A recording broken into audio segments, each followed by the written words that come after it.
warahmatullahi wabarakatuh. Selamat siang, salam sejahtera bagi kita semua atas karunia Tuhan Yang Maha Esa. Bapak Dwi Rijadianto SPD selaku Kepala SMP Negeri 2 Juring yang terhormat, Bapak Ibu Guru dan staf tata usaha yang kami hormati dan kami banggakan, izinkan pada siang hari ini saya untuk menyampaikan urutan acara kegiatan pada siang hari ini.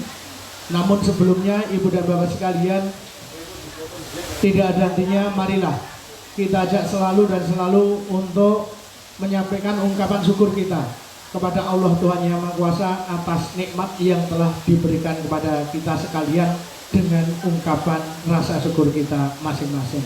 Alhamdulillah Rabbil Alamin.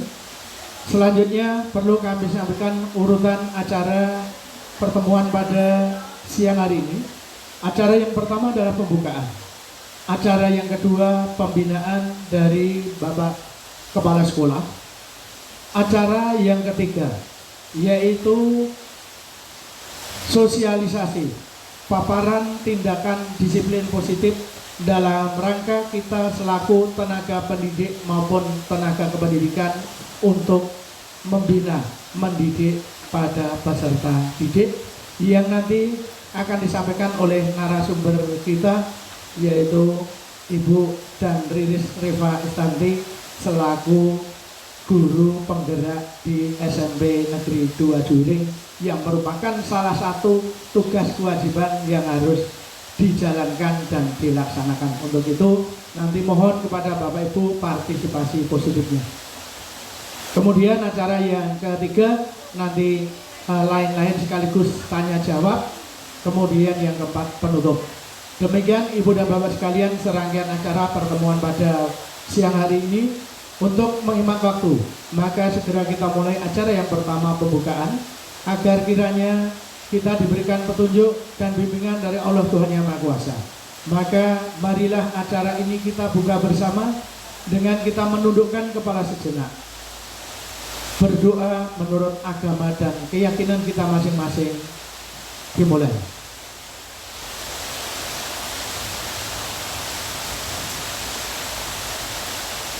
Selesai. Terima kasih. Demikian acara pembukaan telah kita lalui.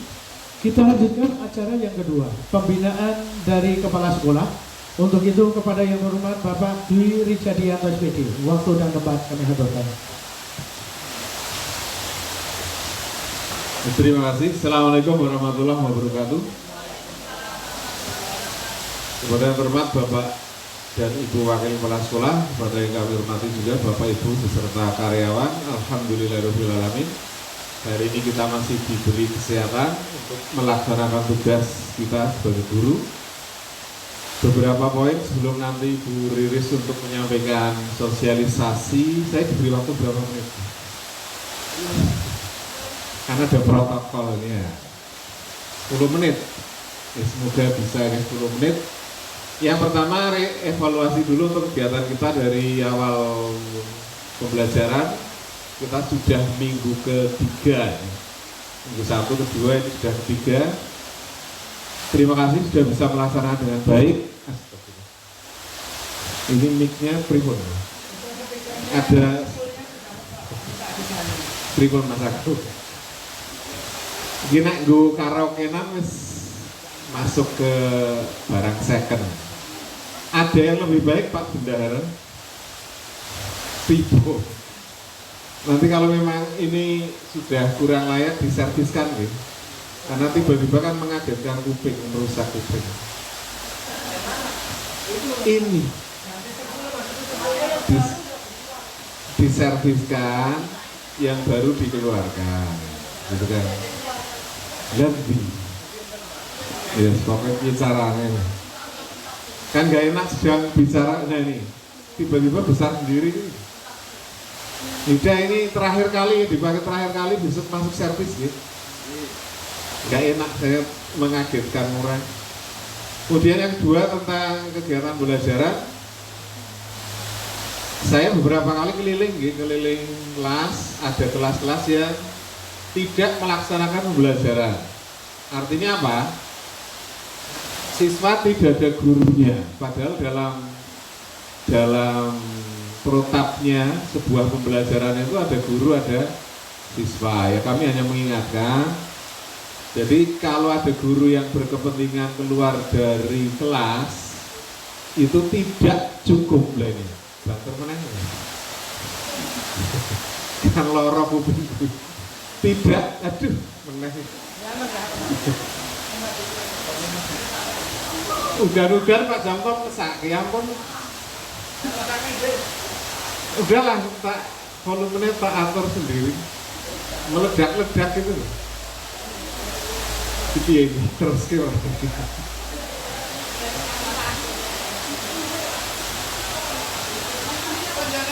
Meledak-ledak. Enggak basah. Lanjut teman nggih.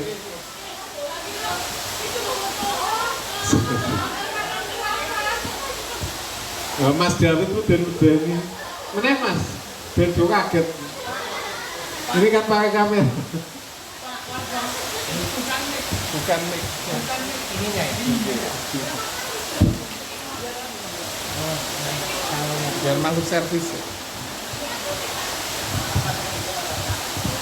Dia mengingat waktu langsung aja biar masih merdu gini. Sesuai protap, kalau ada guru yang berkepentingan mohon tidak hanya lagi pecah meneh, tidak hanya memberikan kertas tugas, tetapi betul-betul ada guru yang di dalam kelas.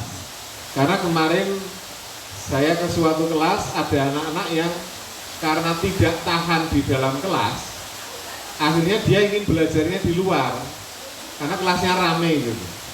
Jadi nyuntulung bagaimana agar kelas itu ada gurunya, entah itu guru BK, guru piket, ataupun guru yang sedang tidak ada jam mengajar. Karena kemarin hari Sabtu ada 3 kelas yang ternyata tidak ada gurunya. Ya, kita stop dulu ya.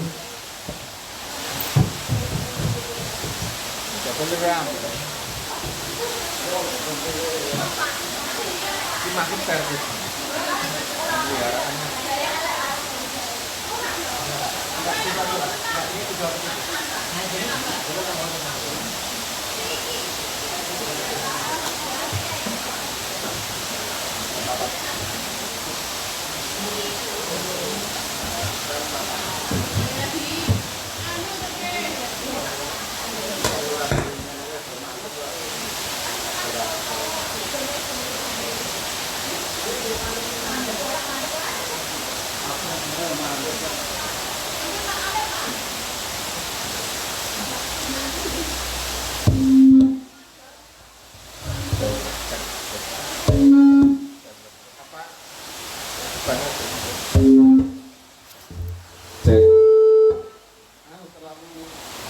Terlalu keras.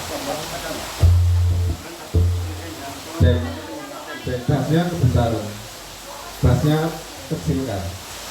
Ada cek treble-nya tambah, bassnya kurangi, treble tambah. Cek satu,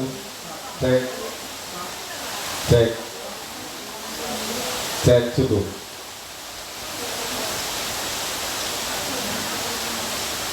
Cek.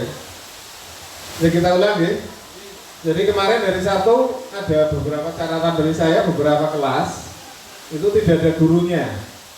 Jadi bagaimana caranya pasangannya siswa itu adalah guru. Tanpa guru saya yakin mereka tidak akan bisa belajar. Jadi nyuwun tulung siapapun yang ada di ruang guru kalau melihat kelas kosong, nyuwun tulung untuk bisa mendampingi kelas tersebut. Tidak usah terikat bahwa saya piket atau tidak, atau itu bukan mapel saya atau tidak. Ya monggo lah dilonggarkan waktunya, walaupun mungkin punya pekerjaan, bawa HP atau bawa laptop, bawa saja ke kelas sambil mendampingi anak-anak. Saya nyuwun tulung mulai minggu ini, saya harapkan tidak ada kelas yang tanpa guru. Itu dulu.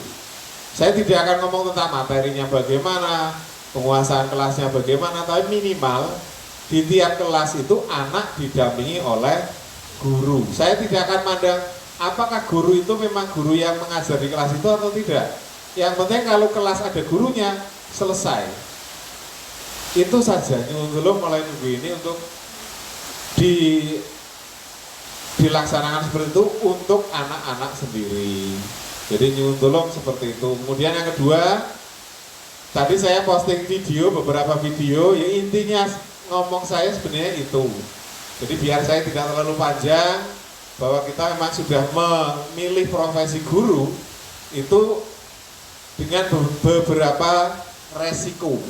Resikonya ya yang sudah saya tampilkan di video itu, artinya siswa itu membutuhkan kita.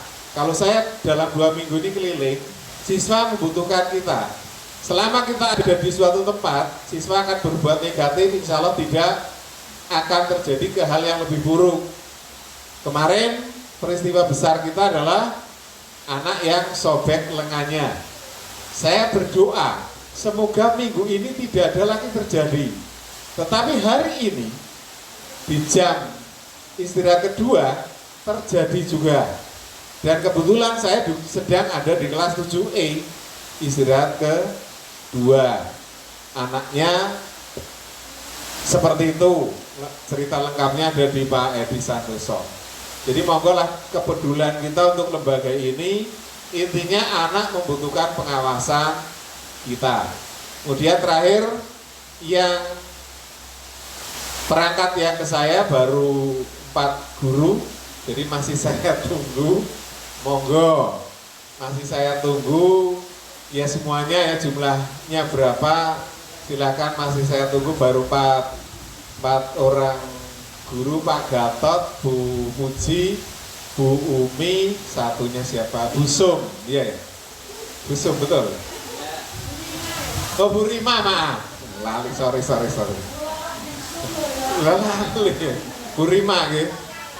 Jadi Pak Gatot matematika kelas 9, Bu Puji IPS kelas 9, Bu Rima matematika bahasa Inggris kelas 9. Satunya siapa tadi? Bumi matematika kelas 7. Monggo yang lain. Tetapi Bapak Ibu, SKP panjenengan sudah saya tanda tangani semua dengan kriteria baik. Loh, iya toh. Jangan tersenyum dulu. Ada kepala sekolah yang SKP-nya nggak mau nanda tangani sebelum perangkatnya ada di meja kepala. Aku kurang aja, mau tanda tangani kok. Mohon pengertian nih guru ngono kuwi. Karena ada betul-betul ada, saya nggak ngomong kosong, tapi jangan sebut nama sekolah dan beliau. Ada kepala sekolah yang berkeras, nek perangkatnya rano ya SKP-nya rata tanda tangani. Tapi ya saya kan tepo-tepo gitu. Yang penting pengertian saja, monggo. Masih saya tunggu ya, semoga tidak sampai Januari perangkat mengajarnya sudah lengkap. Dan saya catat di HP kok, oh ini ibu ini yang gelombang pertama kan Pak Gatot sama Bu Puji, itu gelombang pertama. Kemudian Bu Umi dan Bu Rima gelombang kedua, maksudnya minggu kedua. Ya nanti sebagai catatan gelombang ketiga ini, minggu ketiga siapa, monggo. Sekali lagi terima kasih, monggo kita berlomba-lomba untuk kebaikan. Sekali lagi tingkatkan pengawasan kepada anak-anak. Anak-anak itu membutuhkan kita. Agar tidak sampai jam 4.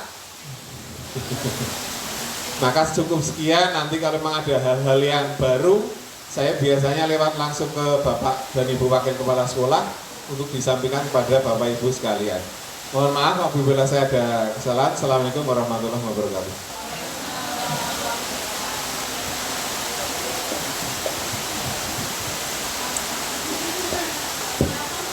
Demikian tadi Ibu dan Bapak sekalian, pembinaan secara singkat padat telah disampaikan oleh Bapak Dwi Wijadianto SPD selaku Kepala SMP Negeri 2 Juring. Untuk itu mari kita tanggapi positif bersama atas apa yang telah disampaikan tadi. Selanjutnya Ibu dan Bapak sekalian, kita lanjutkan acara yang ketiga, sosialisasi tindakan disiplin positif, yang akan disampaikan oleh narasumber kita, Ibu dan Riris Rifa Istanti, selaku guru penggerak SMP Negeri 2 Juwiring. Untuk itu waktu dan tempat kami haturkan sepenuhnya kepada Bapak Ibu. Selamat untuk mengikuti. Kita beri aplaus Bapak Ibu sekalian. Iya, terima kasih.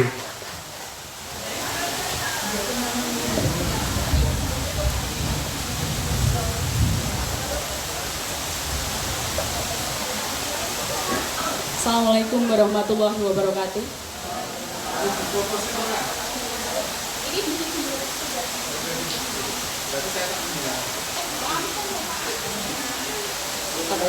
Assalamualaikum warahmatullahi wabarakatuh. Bapak Kepala SMP Negeri 2 Juwiring yang terhormat, Bapak, Ibu Guru dan karyawan SMP Negeri 2 Juwiring yang saya hormati, terima kasih siang ini berkenan untuk hadir pada kegiatan pengimbasan budaya positif. Sebelum saya mulai, saya perkenalkan fasilitator dan pengajar praktik saya.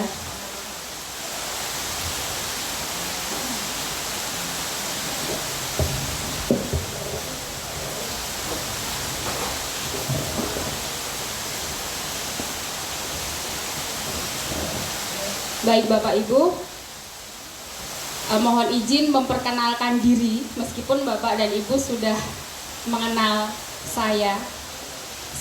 Nama saya Dandri Siva Istanti, calon guru penggerak angkatan 7 dari SMP Negeri 2 Juwiring. Fasilitator saya dalam kegiatan ini yaitu Ibu Yatini dengan pengajar praktik Bapak Sugeng Sihono.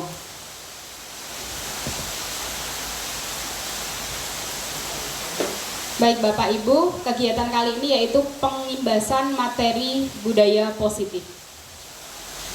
Bapak dan Ibu, kita sebagai guru harus mampu mewujudkan budaya positif di sekolah. Nah, untuk mewujudkan budaya positif, ada beberapa poin penting. Yang pertama, disiplin positif. Kemudian yang kedua, memahami motivasi perilaku manusia. 3, posisi kontrol kita sebagai seorang guru. Yang keempat, keyakinan kelas dan sekolah. Serta yang kelima, penerapan segitiga restitusi dalam penanganan masalah. Baik Bapak Ibu, dalam menerapkan disiplin positif, kita sebagai guru diharapkan bisa mengajarkan murid itu tanggung jawab. Serta kita diharapkan bisa menumbuhkan kesadaran pada diri murid berdasarkan nilai-nilai kebajikan. Nah, untuk mewujudkan disiplin positif diperlukan motivasi intrinsik dari dalam diri murid, yaitu motivasi yang berasal dari dalam diri murid itu sendiri. Sebagaimana yang diungkapkan oleh Ki Hajar Dewantara bahwa disiplin kepada siswa itu dimulai dari diri sendiri. Yang mampu mengontrol diri kita adalah diri kita sendiri, bukan paksaan dari orang lain. Baik Bapak Ibu, ini adalah motivasi perilaku manusia. Ada 3 motivasi. Yang pertama, kita melakukan sesuatu untuk menghindari ketidaknyamanan. Kita cari aman. Menghindari teguran ataupun hukuman. Selanjutnya, untuk mendapatkan pujian.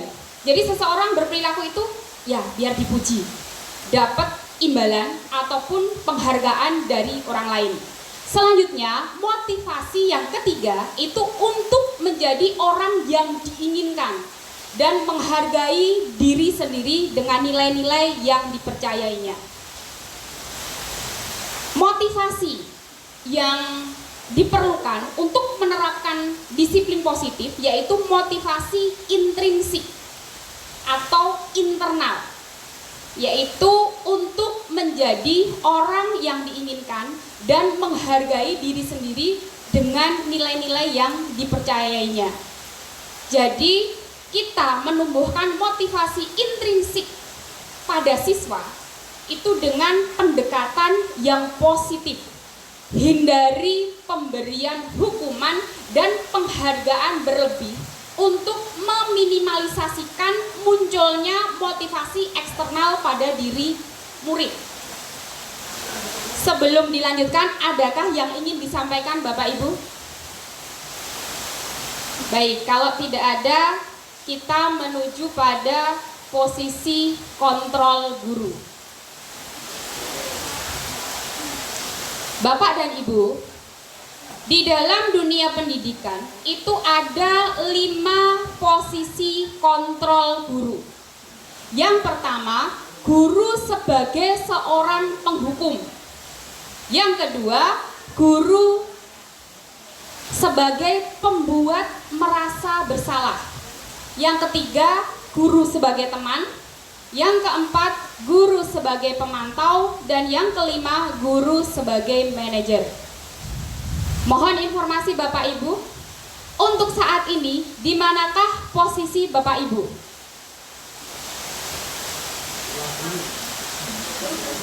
Di mana Bapak? Di mana Bu? Sebagai apa ya? Sebagai teman? Sebagai teman. Baik, mari kita menuju ke slide selanjutnya. Silahkan, mari kita simak video posisi guru sebagai seorang penghukum.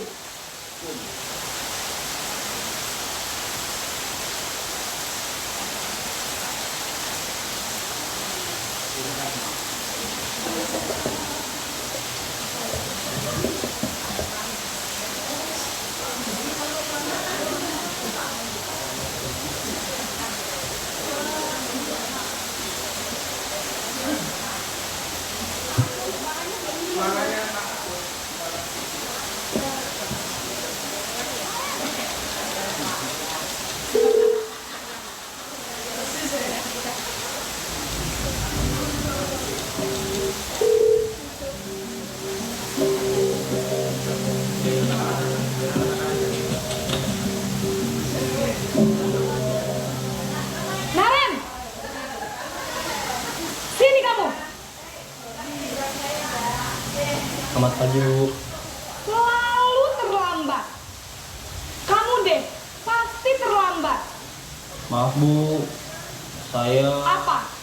Apa coba? Alasan kamu apa lagi? Kapan sih kamu tidak terlambat? Malas sekali ya kamu jadi anak. saya Dasar pemalas. Gak kapok-kapok sih kamu. Sudah berapa kali terlambat? Sana, kamu keliling lapangan basket 2 kali. kenapa saya harus keliling lapangan basket, Bu? Kenapa? Kamu melawan ibu? Berani-beraninya jawab. Sudah terlambat, masih berani jawab pula. Sekarang, keliling lapangan basket 5 kali sekalian. Biar kapok. Cepat. Pergi sana ke lapangan basket.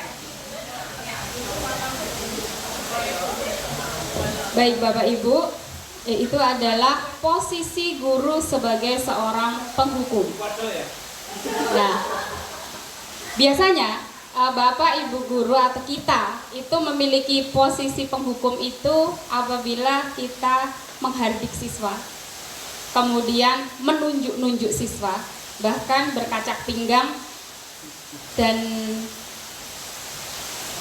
ada yang memberikan hukuman baik fisik maupun verbal. Nah, dampak dari kita menjadi posisi seorang penghukum itu murid itu akan menjadi dendam.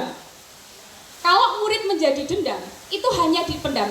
Si anak tidak mengungkapkan apa yang dirasakan kepada Bapak Ibu guru. Bisa lewat tulisan di dinding-dinding. Bisa lewat yang sudah terjadi itu di grup WA. Jadi mirip dengan hibah sebenarnya itu ya, itu nggak boleh. Nah tapi anak-anak melakukan itu karena dia memang ada rasa itu benci dengan Bapak Ibu guru. Bahkan yang paling parah itu si anak itu tidak menyukai pelajaran yang diampu oleh Bapak Ibu guru tersebut.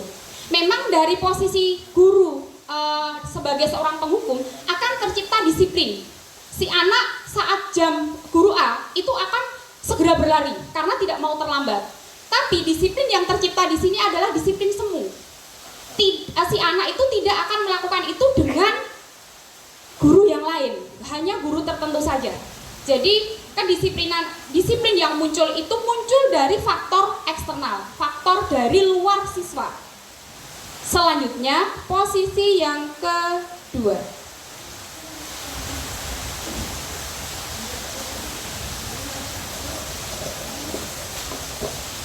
Posisi pembuat merasa bersalah.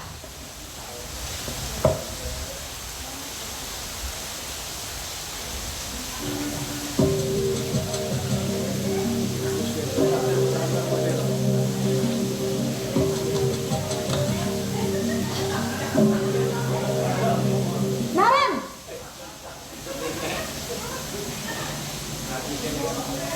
Selamat pagi, Bu.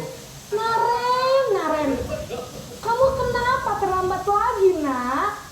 Ya Tuhan, Naren, kamu senang ya bikin ibu susah ya?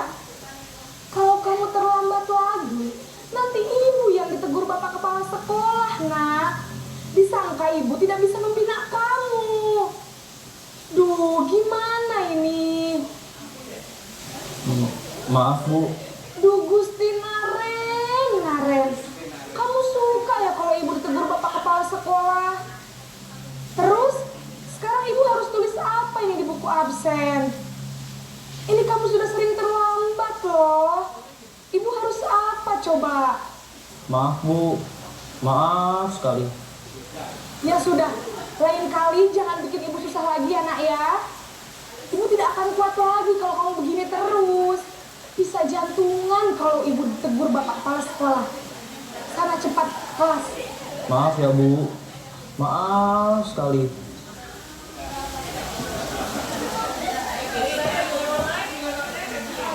Baik Bapak Ibu, kalau kita di posisi sebagai pembuat merasa bersalah, itu memang kata-kata kita itu lembut.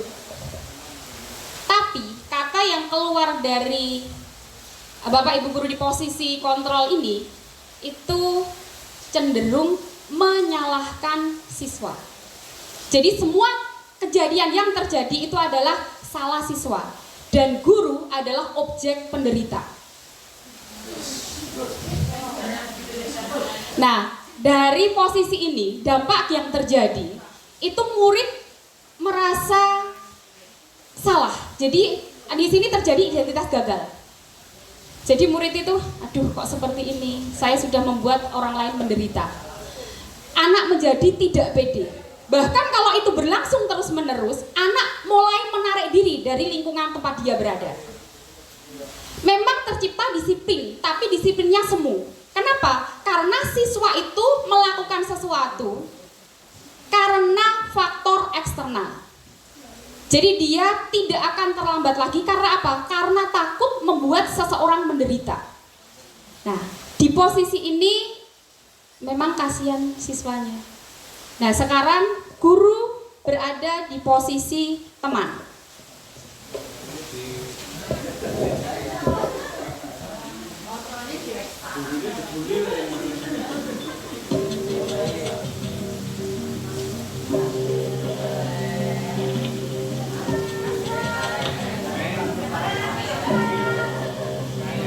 Naren,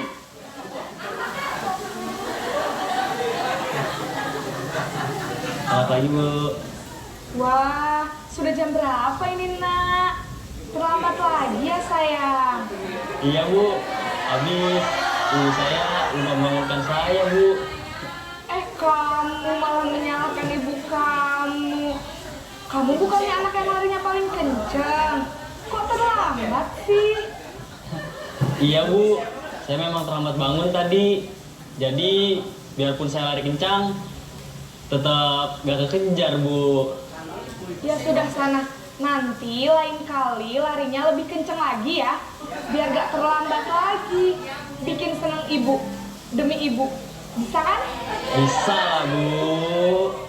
Ya sudah sana masuk kelas. Ibu beresin urusan absen kamu. Kamu ini ada-ada saja.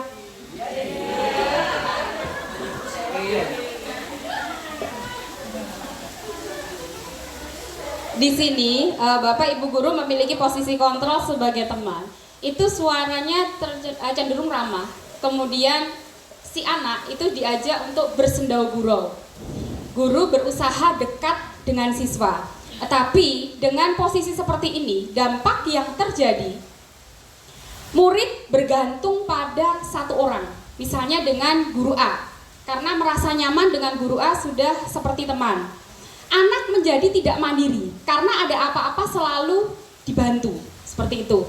Nah, di sini bisa disiplin siswa tersebut hanya dengan orang tertentu dan pada waktu tertentu saja. Memang tercipta kedisiplinan, tapi dari faktor eksternal. Posisi selanjutnya, guru sebagai pemantau atau monitor.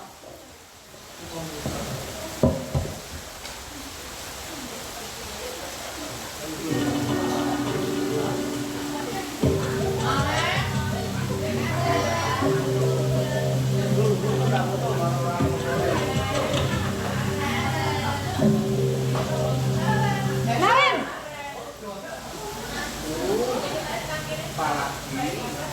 Selamat pagi, Bu. Naren, apa peraturan sekolah kita tentang jam berapa kita harus masuk sekolah, nak?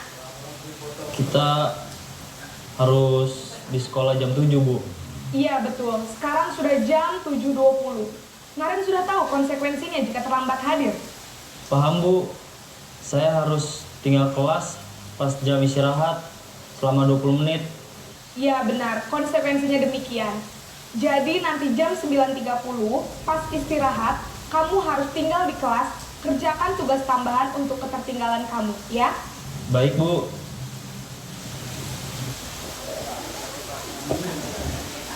Baik Bapak Ibu, kalau kita di posisi sebagai seorang pemantau atau monitor, itu suara kita memang datar, tidak emosional, kemudian kita juga tidak bersendau gurau. Sebenarnya akan tercipta disiplin identitas positif dari diri murid. Murid sadar kalau dia melakukan seperti itu, maka ada konsekuensi yang harus dia tanggung. Si guru mengarahkan murid berdasarkan aturan dan konsekuensi dan kesepakatan yang sudah dibuat. Dampak yang terjadi, siswa akan melakukan sesuatu, itu selalu memikirkan apa nanti konsekuensi yang dia ambil atau yang dia peroleh kalau dia melakukan tindakan A atau B atau C. Jadi dia kalau mau bertindak itu selalu memikirkan apa yang ada di belakangnya, entah konsekuensi, entah penghargaan. Jadi sepenuhnya dia tidak mandiri karena ada hal di balik tindakannya tersebut. Selanjutnya, posisi yang kelima yaitu posisi guru sebagai seorang manajer.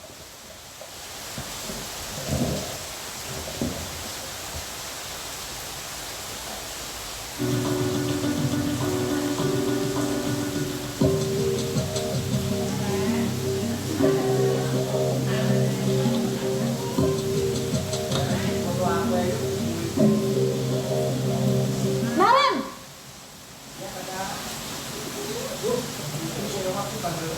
Selamat pagi, Bu. selamat pagi Naren. Maaf, Bu. Saya terlambat. Iya, sekolah masuknya jam 7, sekarang sudah jam 7.20. Jadi sekarang bagaimana ini Naren? Maaf, Bu. Saya lupa setel alarm saya semalam. Baiklah, menurut kamu, keyakinan sekolah yang mana yang perlu kamu tingkatkan? Menghargai diri sendiri dan orang lain mungkin ya, Bu. Setuju. Jadi, apakah Naren meyakini prinsip saling menghormati tersebut? Iya, Bu. Saya meyakininya. Apakah Naren bersedia memperbaiki masalah keterlambatan ini? Bersedia, Bu. Bagaimana kamu akan perbaiki masalah keterlambatan ini? Saya akan coba untuk tidak lupa menyetel alarm saya, Bu. Baik, kalau Naren lupa menyetel alarm di rumah, ada orang yang kira-kira bisa bantu mengingatkan tidak? Ada, Bu. Kakak saya, Kak Emma. Ada lagi selain Kak Emma? Selain Kak Emma, ada ibu saya. Baik, jadi yang mengingatkan Naren adalah Kak Emma dan ibu kamu ya? Kira-kira akan mulai setel alarm kapan nih Naren? Setelah pulang sekolah, akan segera saya lakukan. Baik, jadi Naren akan setel alarm untuk bangun besok pagi dan akan diingatkan oleh kakak dan ibunda Naren ya. Ada lagi yang mungkin perlu dilakukan Naren agar tidak terlambat bangun lagi? Tidak ada, Bu. Baik Naren, terima kasih untuk kerjasama kamu. Sekarang kamu perlu kembali ke kelas untuk belajar. Baik, Bu. Terima kasih.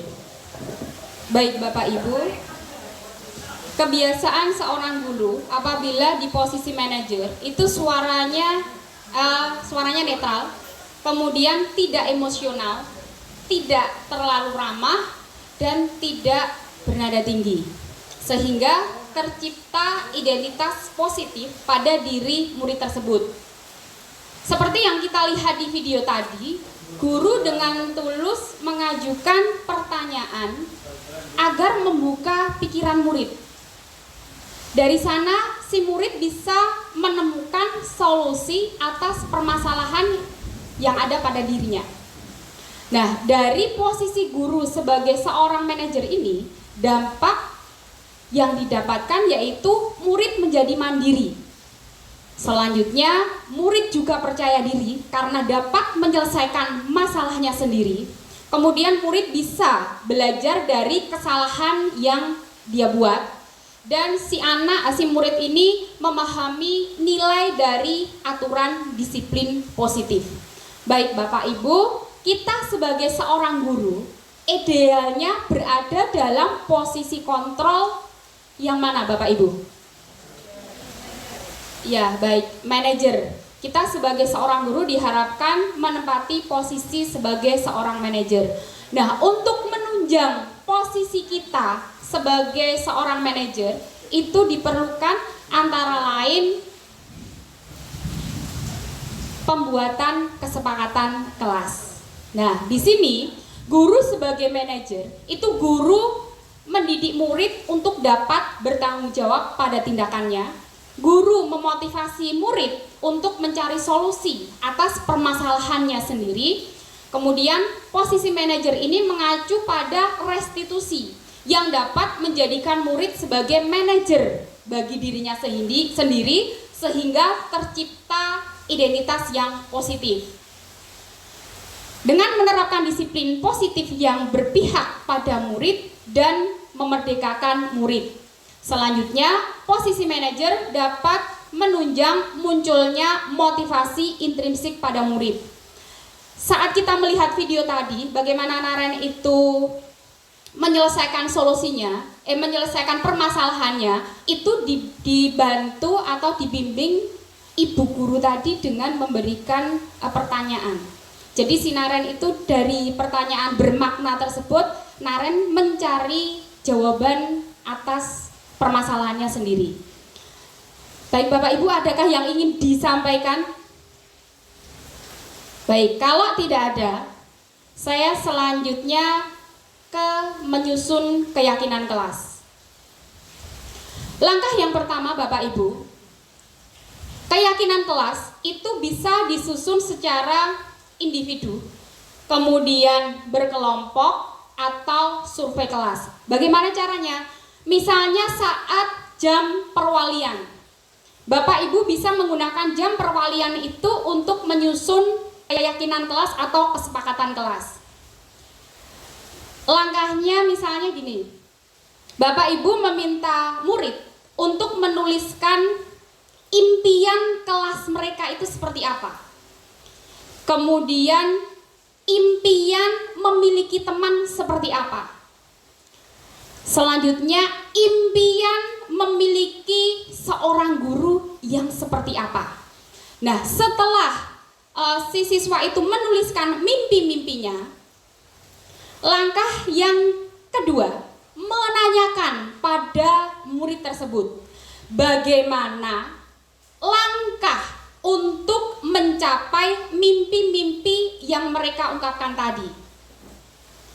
Dari sini kita melakukan diskusi untuk mendapatkan umpan balik dari siswa.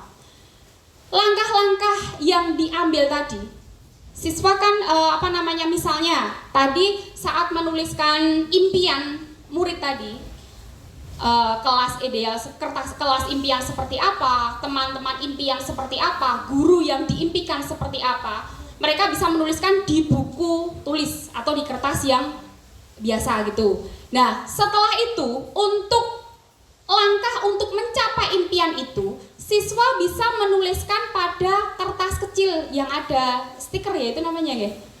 Ya, itu. Dituliskan di sana kemudian ditempel ke papan tulis. Bisa seperti itu. Nanti setelah langkah-langkah tersebut ditempel, baru kita ambil kesepakatan. Nah, yang tertulis di depan tadi atau yang kita sepakati itu pastikan bertujuan untuk memperlancar kegiatan pembelajaran dan membuat kelas tersebut menjadi nyaman. Langkah yang keempat, setelah kita mendapatkan langkah-langkah yang harus ditempuh dari murid, kita bersepakat dengan murid. Dan kesepakatan kelas itu sebisa mungkin menghindari kata negatif seperti tidak, jangan, itu harus kita hindari. Misalnya di sini, jangan berlari. Kita sebagai guru bisa mengubah menjadi berjalan dengan hati-hati. Baik Bapak Ibu, misalnya tadi murid menuliskan, Bu, antara guru dan murid itu saling mendengarkan, Bu. Nah, di sini guru dapat menuliskan gambaran tingkah laku yang diharapkan dari kesepakatan yang sudah dibuat. Saling mendengarkan, guru bisa menuliskan kami, guru dan murid yang saling menyayangi. Bapak Ibu bisa menebalkan pada nilai saling menyayangi.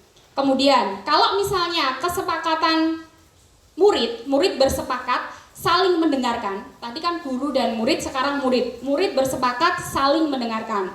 Maka guru bisa menuliskan gambaran tingkah laku itu kami murid yang semangat belajar. Nilai yang ditekankan adalah semangat belajar.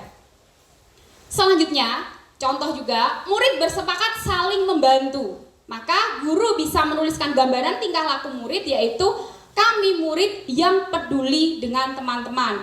Dan di sini silahkan ditebalkan untuk nilai kepedulian. Baik Bapak Ibu, usahakan kesepakatan kelas yang kita buat itu efisien dan efektif. Jadi tidak terlalu banyak poin yang dituliskan, namun dapat membangun budaya positif di kelas tersebut. Nah, setelah keyakinan kelas itu kita buat, misalnya di kertas plano, jadi kesepakatan kelas, sebenarnya saya sudah melihat di kelas itu ada yang sudah ada kesepakatan kelasnya. Cuma saya tanya ke anak-anak itu, lah itu sudah ada kesepakatan kelas, saya tanya gitu. Tapi bukan usul kita, Bu, katanya. Jadi itu bukan dari murid, sudah memang bagus, isinya bagus, tapi dibuat oleh guru. Jadi murid merasa belum diajak untuk membuat kesepakatan yang ditempel tersebut. Kelas sudah ada, bagus. Saya sudah lihat itu memang ya bagus di dalamnya itu. Cuma murid mintanya, Bu, kita belum diajak berdiskusi tentang itu gitu.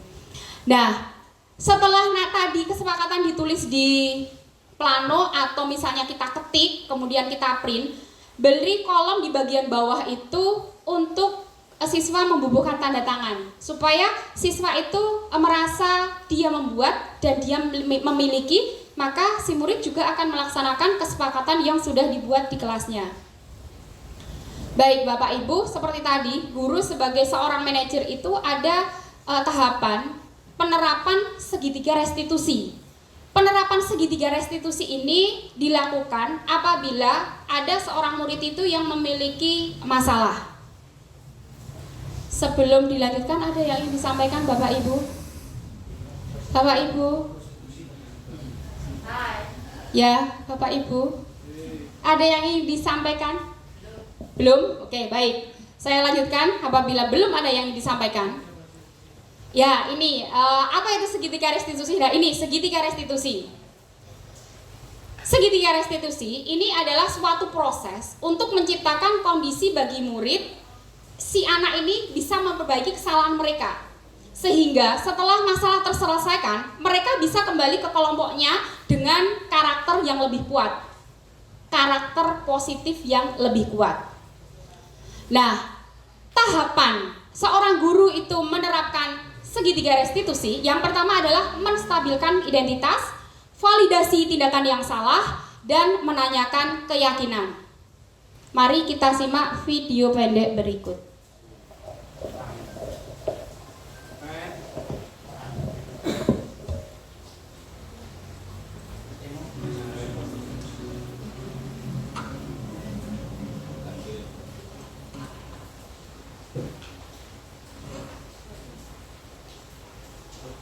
Siang Sarah. Siang, Pak. Sudah lama nggak ketemu Sarah. Kenapa hari ini ada di sini? Kesel, Pak. Kesel banget. Masa aku dikatain tukang fitnah, Pak? Ya aku marah lah. Aku balik ngatain Eka di depan kelas. Kesel banget. Oh begitu. Ya pasti kamu marah dan kesal. Bapak juga akan marah apabila ada yang menuduh Bapak seperti itu. Kemudian pada saat itu kamu mau melakukan apa? Ya saya langsung ngatain Eka lah, Pak. Kesel banget. Saya bentak-bentak dia depan teman-teman lain. Oh begitu. Pasti kamu melakukan seperti itu karena suatu alasan tertentu, bukan? Iyalah, masa saya diam saja, Pak? Ya saya bela diri lah. Masa saya dituduh tukang fitnah? Ya wajar lah. Mempertahankan harga diri itu sesuatu yang penting buat kamu. Untung kamu tidak bertindak lebih gegabah lagi. Hanya membentak-bentak. Iya, Pak. Untung saya masih bersabar dan hanya membentak saja. Sudah gemes padahal. Saya pasti bela diri lah. Ya pasti ya. Tapi kamu memilih untuk tetap bertahan dan bersabar. Kamu memilih untuk tidak berbuat lebih parah lagi, bukan? Iya. Nah, sekarang coba kita lihat lagi. Tindakan kamu yang bentak-bentak Eka di kelas. Tindakan kamu itu kira-kira sesuai dengan keyakinan kelas atau prinsip kamu tidak? Enggak lah, Pak. Capek, Pak, jadi pemarah. Jadi keyakinan atau prinsip mana yang kurang sesuai dengan keinginan kamu? Ya, saya sebenarnya sangat menghargai orang lain. Mungkin saat itu saya menjadi emosi, jadi tidak menunjukkan sikap itu. Kamu meyakini tidak? Menghargai orang lain itu penting buat kamu. Yakinlah, Pak. Iya, setuju. Kita harus saling menghargai. Namun, ada juga keyakinan yang kita sepakati yang perlu kita jalankan apabila kita sedang marah, bukan? Ya, saya bisa lebih proaktif, mulai dengan diri sendiri. Saya bisa jadi lebih bersabar, mengambil waktu jeda untuk berpikir mau apa selanjutnya. Kira-kira kamu bersedia memperbaiki masalah ini tidak? Bersedia, Pak. Kalau kamu memperbaiki masalah ini, kamu akan menjadi orang seperti apa? Saya akan menjadi orang yang bertanggung jawab kali ya, Pak. Dan senantiasa proaktif. Iya, menurut kamu bagaimana rasanya menjadi orang seperti itu? Ya nyaman lah, bangga bisa bersabar dan menahan diri. Baiklah kalau begitu. Yuk kita pikirkan bagaimana memperbaiki masalah ini.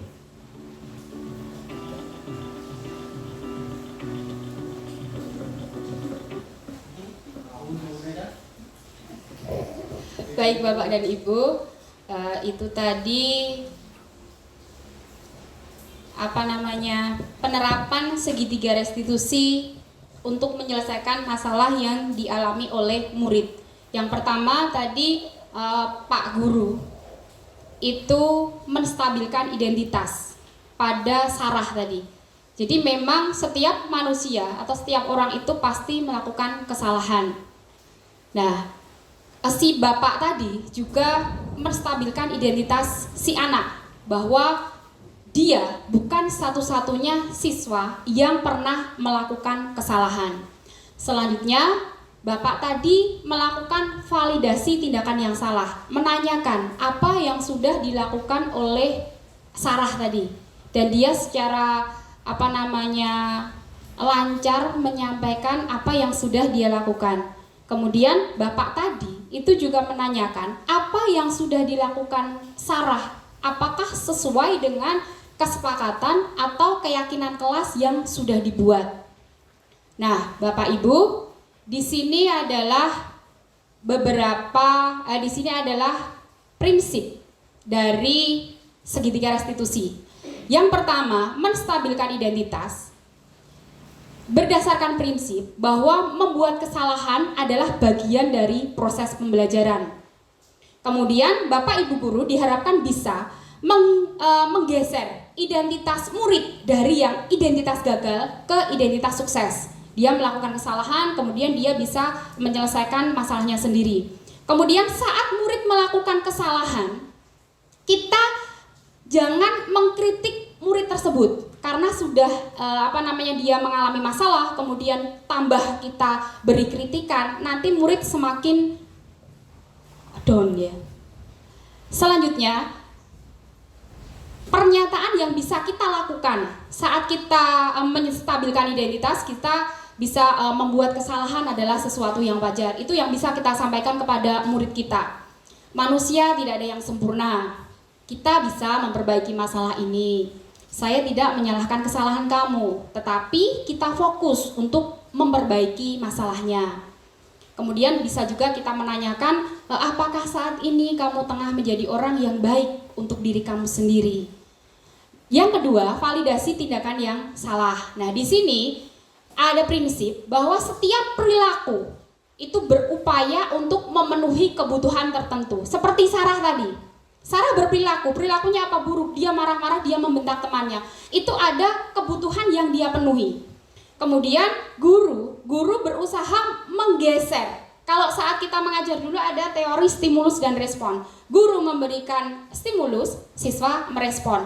Nah, kita ubah menjadi proaktif. Jadi apa yang kita sampaikan ke murid atau siswa tersebut bisa membuat siswa itu berpikir mandiri. Dengan apa? Dengan mengajukan pernyataan bermakna atau pertanyaan bermakna. Kemudian kita diharapkan mengenali dan mengakui kebutuhan murid ini sehingga dapat memperbaiki hubungan dengan murid. Kemudian pernyataan dan pertanyaan yang kita sampaikan tidak menghakimi atau memojokkan murid.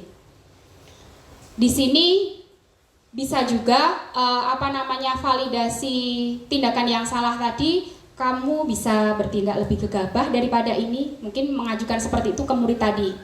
Kamu bukan melakukannya tanpa alasan. Kamu melakukannya karena mempertahankan sesuatu yang penting bagimu. Mungkin kamu bisa mempelajari suatu perilaku baru yang lebih efektif. Bisakah kamu mempelajarinya?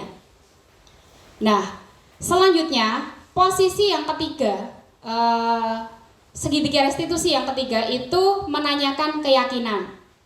Seperti dalam teori kontrol menyatakan bahwa pada dasarnya kita termotivasi secara intrinsik. Jadi keyakinan yang sudah kita buat, kita lakukan, kita sepakati, itu bukan dorongan dari orang lain atau bukan dari faktor eksternal di luar diri kita, tapi semua perilaku kita itu muncul atas keinginan kita sendiri. Nah, saat berperilaku itu sudah divalidasi dan identitas sudah stabil, sudah sukses, maka murid telah siap mengaitkan keyakinan kelas yang sudah dibuatnya tadi dengan tindakan salah yang telah dia perbuat. Bisa kita ajukan pertanyaan sebagai keluarga atau kelas, apa saja yang kita yakini. Kita mengulang, menanyakan keyakinan kelas yang sudah kita sepakati, keyakinan atau kesepakatan kelas yang sudah dibuat. Kemudian kita menanyakan ke siswa juga, nilai-nilai apa yang telah kita sepakati kemarin. Kemudian seperti apa gambaran sebuah kelas yang ideal bagi kamu. Karena saat kita menyusun kesepakatan atau keyakinan kelas tadi, kan kita minta murid itu untuk menuliskan mimpi kelas ideal seperti apa, kelas nyaman seperti apa, kelas yang diinginkan seperti apa. Kemudian murid juga menuliskan teman-teman yang dia impikan itu seperti apa. Murid juga menuliskan guru yang diimpikan itu seperti apa. Bapak Ibu dari sini adakah yang ingin disampaikan? Dari saya sebab Ya, silahkan Bapak. makalah ini ya, ini dalam segitiga restitusi Bu tadi ada seorang guru yang istilahnya menyidang seorang siswa yang terlambat atau mungkin salah atau mungkin agak janggal kepada gurunya dalam situasi di sidang. Nah, di situ timbul ada sedikit klimak Bu. Antara klimak gurunya dan klimak muridnya yang saling membentak kemudian mereda. Dan dalam identitas restitusi ini terjadi ada istilah gagal, identitas gagal dan identitas sukses. Dalam identitas gagal itu siswa bicaranya itu yang sedikit membentak. Kemudian identitasnya sukses itu yang bagaimana Bu? Mau diterangkan masalah identitas suksesnya?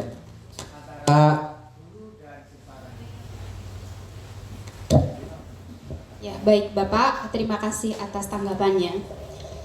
Jadi tadi itu saat siswa membuat kesalahan, itu siswa di sana ada keterangan identitas gagal. Iya, dia gagal. Karena apa? Karena dia tadi membentak-bentak temannya. Kenapa itu identitas gagal? Karena kan apa yang dilakukan si anak ini tidak sesuai dengan kesepakatan kelas yang sudah dibuat. Itu adalah tindakan yang negatif. Si anak itu misalnya terkena pembulian, kemudian si anak balas membuli, bahkan tindakannya lebih parah lagi. Nah, si anak ini kan tidak bisa mengendalikan diri atau emosional, sehingga dia sudah menyalahi keyakinan kelas yang sudah dibuat. Nah, si bapak tadi saat memanggil Sarah itu ditanyakan dulu dia ada apa kesini? Ya Pak, saya membentak si ini gitu. Kemudian bapaknya, oh ya, semua orang itu pernah melakukan kesalahan. Kemudian saat bapak menstabilkan identitas, kemudian bapak menuju ke validasi tindakan yang salah. Apa yang terjadi? Kemudian secara bercerita bahwa dia membentak-bentak temannya. Nah, si bapak juga menanggapi, oh iya, kalau seperti itu, apakah tindakan kamu itu sudah benar? Seperti itu. Kemudian, oh iya Pak, saya tidak benar Pak, seperti itu. Saya seharusnya lebih bersabar. Nah, si guru itu tidak menghakimi, tapi guru itu membantu siswa tersebut untuk menemukan solusi atas permasalahan siswa. Nah, siswa secara mandiri bisa menemukan solusi atas permasalahannya. Terciptalah disiplin positif dalam diri siswa tersebut. Nah, ini namanya sukses. Jadi, identitas dirinya itu berhasil. Si anak bisa menemukan solusi atas permasalahannya sendiri, menjadikan si anak itu menjadi percaya diri. Kemudian selain anak itu percaya diri, dia kembali ke kelas itu dengan keyakinan penuh dia bisa menyelesaikan masalahnya sendiri. Dia memiliki karakter positif lebih kuat. Nah, insya Allah dengan seperti itu, si anak ini tidak akan mengulangi kesalahan yang sama. Oh iya, karena sudah berdialog dengan guru. Kalau saya melakukan seperti ini, ternyata berdampak seperti ini. Itu yang mengarahkan, yang menentukan bukan guru. Guru hanya memandu saja, siswa yang menemukan sendiri Bapak.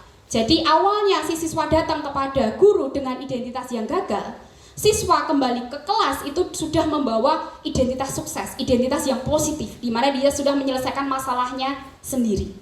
Begitu Bapak. Ya, karena tadi kan dari klimak. J?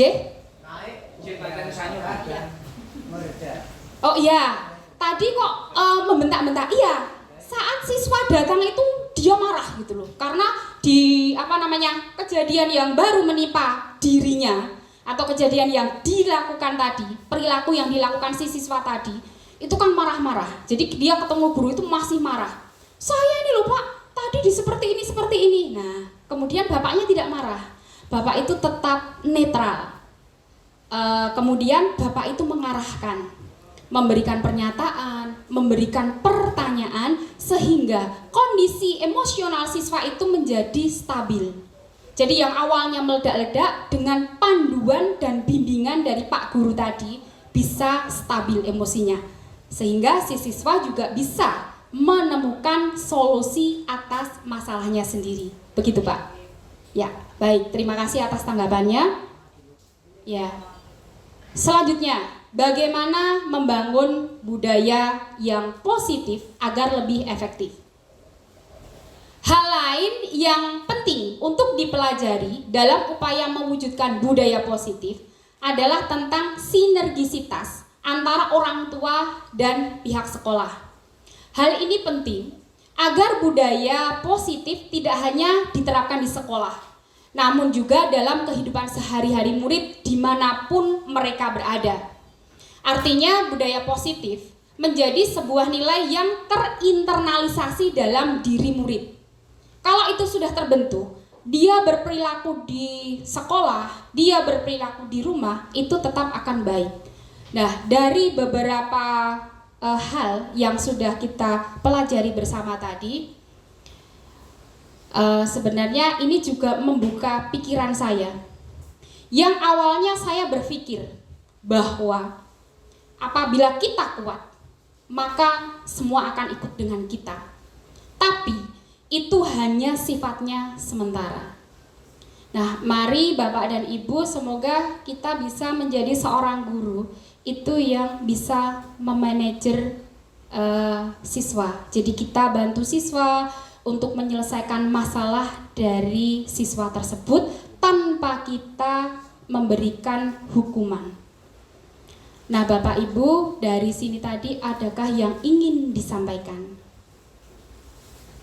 Mungkin melihat tayangan tadi yang posisi kontrol sebagai manajer, terkadang kita berpikir, kalau siswa itu, misalnya murid saya yang ini, apakah diajak berdialog seperti itu akan bisa menjawab? Nah, ini tantangan bagi kita. Bagaimana kita itu membuat pertanyaan dan pernyataan yang bisa memunculkan ide-ide si anak untuk menyelesaikan masalahnya. Misalnya seperti contoh saat si Naren tadi terlambat. Posisi Bu Guru tadi itu sebagai seorang manajer tadi kan menanyakan kenapa dia terlambat. Kemudian menanyakan kenapa dia terlambat. Kemudian kalau terlambat seperti itu bagaimana? Kemudian si guru itu bertanya kepada siswa, apabila terjadi seperti ini, seharusnya apa yang kamu lakukan? Sehingga Naren itu mengungkapkan beberapa hal yang menjadi solusi atas permasalahannya. Begitu Bapak Ibu, adakah yang ingin disampaikan? Ngantuk. Bagaimana Bapak dan Ibu? Bagaimana kita mengawali untuk sekolah kita ini? Oh iya, silakan.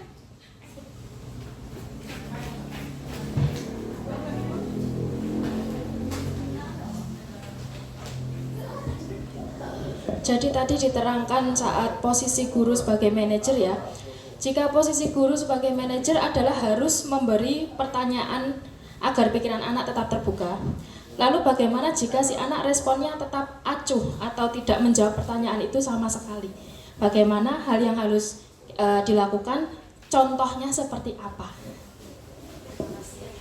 Baik Bapak Ibu, terima kasih atas tanggapannya. Bagaimana posisi kita sebagai manajer itu apabila kita sudah mengajukan pertanyaan, kita sudah mengajukan pernyataan, tapi siswa tetap acuh. Nah, ini adalah tantangan dan PR bagi kita. Beberapa langkah bisa kita lakukan. Antara lain, kita melakukan pendekatan pada si anak. Si anak berbuat seperti itu pasti ada alasannya. Contohnya, mohon maaf, tadi yang menyinggung tentang yang pertama tadi. Yang pertama tadi, saat siswa itu memiliki rasa dendam. Nah, kita hilangkan dulu itu. Kita berusaha mendekati siswa itu supaya hal negatif yang ada pada dirinya itu hilang. Kalau sudah seperti itu, nanti baru dia bisa menerima pernyataan dari kita. Bahkan dia bisa menemukan solusi yang berasal, pertanyaan yang berasal dari seorang guru sebagai manajer tadi. Memang kalau kita memikirkan hal tersebut, lah itu saya panggil tapi juga responnya acuh tidak acuh gitu. Apa yang saya lakukan? Gitu. Ya itu tantangan untuk kita. Bagaimana kita melakukan pendekatan? Bagaimana kita mendekati anak itu supaya mau terbuka? Insya Allah bisa. Insya Allah bisa. Karena berdasarkan saya tanya ke anak, kenapa seperti itu Le? Gitu misalnya. Lah kula pun ngeten iki tetap digedhingi ya Bu. Nah itu. Jadi kita berusaha memunculkan nilai positif pada diri anak dulu. Setelah itu baru kita membantu siswa untuk menemukan solusi dari masalah tersebut. Bagaimana, Bu? Ya, itu intinya itu adalah PR bagi kita semuanya. Bagaimana kita bisa mendekati siswa yang memiliki sifat tertentu atau spesial. Baik, Bapak Ibu, adakah yang ingin ditanyakan kembali? Ditanggapi, silahkan. Nah, untuk sekolah kita Bapak Ibu, bagaimana ke depannya? Di sini tadi keyakinan kelas kita bertanya pada murid, kelas impian itu seperti apa? Teman impian seperti apa? Dan guru impian itu seperti apa? Mohon satu Ibu untuk menyampaikan apa yang diinginkan untuk kelas kita, sekolah kita ke depannya, Bu.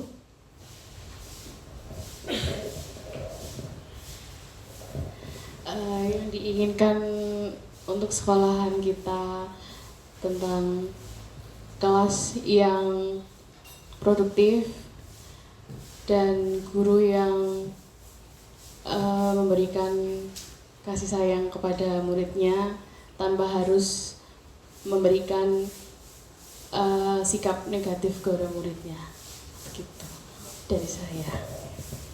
Baik, terima kasih Bu Indah. Jadi memang kita itu sebisa mungkin menghindari, seperti yang ditekankan tadi, kita sebisa mungkin itu menghindari hukuman.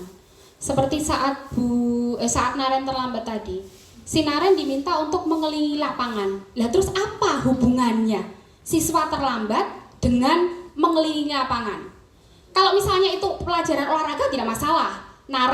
Misalnya Naren tadi jam olahraga dia terlambat. Kemudian ada konsekuensi yang harus dia ambil. Udah ada kesepakatan dengan guru olahraga. Oh, harus mengelilingi. Nah, itu ada hubungannya. Maka mohon sebisa mungkin kita itu untuk menghindari hukuman. Jadi memang ada konsekuensi yang sudah kita sepakati. Konsekuensi itu boleh, tapi sebisa mungkin kita menghindari hukuman supaya tidak ada dendam pada diri murid dan kita bisa menumbuhkan potensi yang ada pada diri murid dengan memerdekakan murid. Terima kasih Bapak Ibu.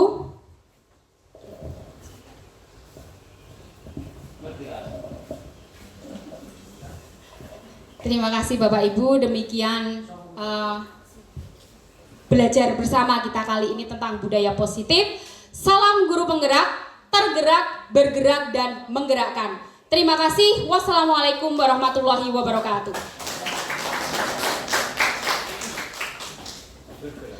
Demikian Ibu dan Bapak sekalian, apa yang telah disampaikan oleh Ibu dan Riris. Saya yakin di benak hati Bapak Ibu akan muncul ya, pemikiran baru. Saya pun juga setelah mendengar, memperhatikan apa yang disampaikan oleh Bu dan Riris dalam benak hati saya, saumpama umurku durung 58. Iku saumpama aku pinter IT, aku kepengin kaya Bu dan Riris. Ini adalah memberikan motivasi seperti harapan dari Bu Riris tadi. Monggo kepada Bapak Ibu yang masih muda sebagai generasi penerus di sekolah kita ini, seperti apa yang tadi dipaparkan oleh Bu dan Riris tadi. Impian apa yang akan kita harapkan di sekolah kita? Kita mestinya mengharapkan sekolah kita merupakan agen yang dipercaya oleh warga masyarakat dalam rangka untuk memberikan ilmu pada generasi penerus, pada peserta didik. Impian apa yang akan kita harapkan di kelas kita, Bapak Ibu wali kelas mesti punya jawaban. Kelas kita akan kami harapkan menjadi kelas yang bagus, yang bersih, nantinya mendapatkan juara 1 di lomba kelas bersih. Di benak Bapak Ibu guru, impian apa yang ada pada diri saya? Saya akan jadi seorang guru yang bisa memanage siswa, sehingga dengan kita mampu memanage siswa akan terjadi perubahan pada diri siswa, yang mana tadi contohnya banyak siswa yang sering terlambat, sering tidak mengerjakan tugas, sering membuat kesalahan, tidak tertib berpakaian. Dengan pandai-pandainya kita seorang pendidik untuk memanage, akhirnya terjadi perubahan perilaku pada anak yang positif. Jadi marilah yang sampai saat ini kita sering dengan membudayakan istilah hukuman itu kita hilangkan, kita berikan istilah yang baru, yaitu apa tadi Bapak Ibu? Nah, tindakan disiplin positif. Oh iki bocah nek tak kerasi kok ora manut ning didekati. Saat mengajar walaupun Bapak Ibu mungkin materi ini halaman sekian, ingat pura-pura lupa mendekati anak sing rodok ngengkel mau, Mas tolong Mas bukakno kuwi nggone model kuwi ketoke halaman 23 apa 24 ya Mas bab iki. Anak akhirnya bisa itu contoh saja. Demikian Ibu dan Bapak sekalian, untuk acara pada sore hari ini, acara demi acara telah kita lalui. Tinggal satu acara terakhir penutup. Sebelum kami tutup, apabila di dalam saya menyampaikan urutan acara banyak kesalahan, mohon maaf. Sebagai rasa syukur kita bahwa acara telah berjalan lancar, marilah kita tutup bersama dengan Bapak Ibu yang beragama Islam dengan bacaan hamdalah. Bapak Ibu selain Islam mohon menyaksikan. Marilah kita tutup dengan ungkapan hamdalah. Alhamdulillahi rabbil alamin. Akhirul kalam. Assalamualaikum warahmatullahi wabarakatuh.